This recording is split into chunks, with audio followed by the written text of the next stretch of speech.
Welcome back to Indiana Newsdesk.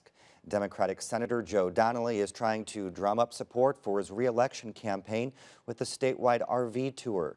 Joining us to discuss the race for Senate and the competition surrounding other seats that are up for grabs in next year's election is State House reporter Brandon Smith. So Brandon, what has Donnelly been focusing on during his tour?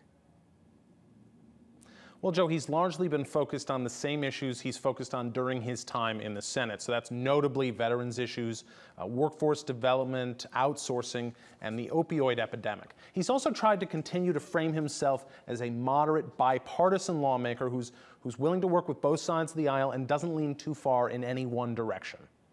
Now, quite a few Republicans are showing interest in the senator's seat. What are we hearing from the Republican candidates? Well, we're largely hearing the same message from each of them. First, that Joe Donnelly sides with far left members of the Senate. He really isn't as bipartisan or moderate as he claims to be, and therefore doesn't really represent Hoosiers. Secondly, the major GOP candidates have tried as much as possible to tie themselves to Donald Trump, framing themselves as the best choice to advance the Trump-Pence agenda. And then they've also each tried to paint themselves as sort of outsiders who are going to bring down the establishment or the elite in Washington, D.C. So how competitive do you think the Senate race will be? One of the most competitive in the country. Several groups have rated it as one of the most likely seats to flip from one party to another, meaning that Republicans and Democrats will both be spending a lot of time, attention, and notably money in this state. In 2016, we saw outside groups spend more than $40 million on Indiana's Senate race. In 2018, that number could go up.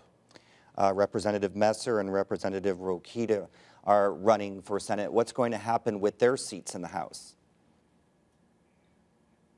Well, it creates potentially significant GOP primary battles in both those seats because they're both expected to remain in Republican hands. In Messer's seat, we've had state lawmakers and Vice President Mike Pence's brother Greg who've expressed interest in running.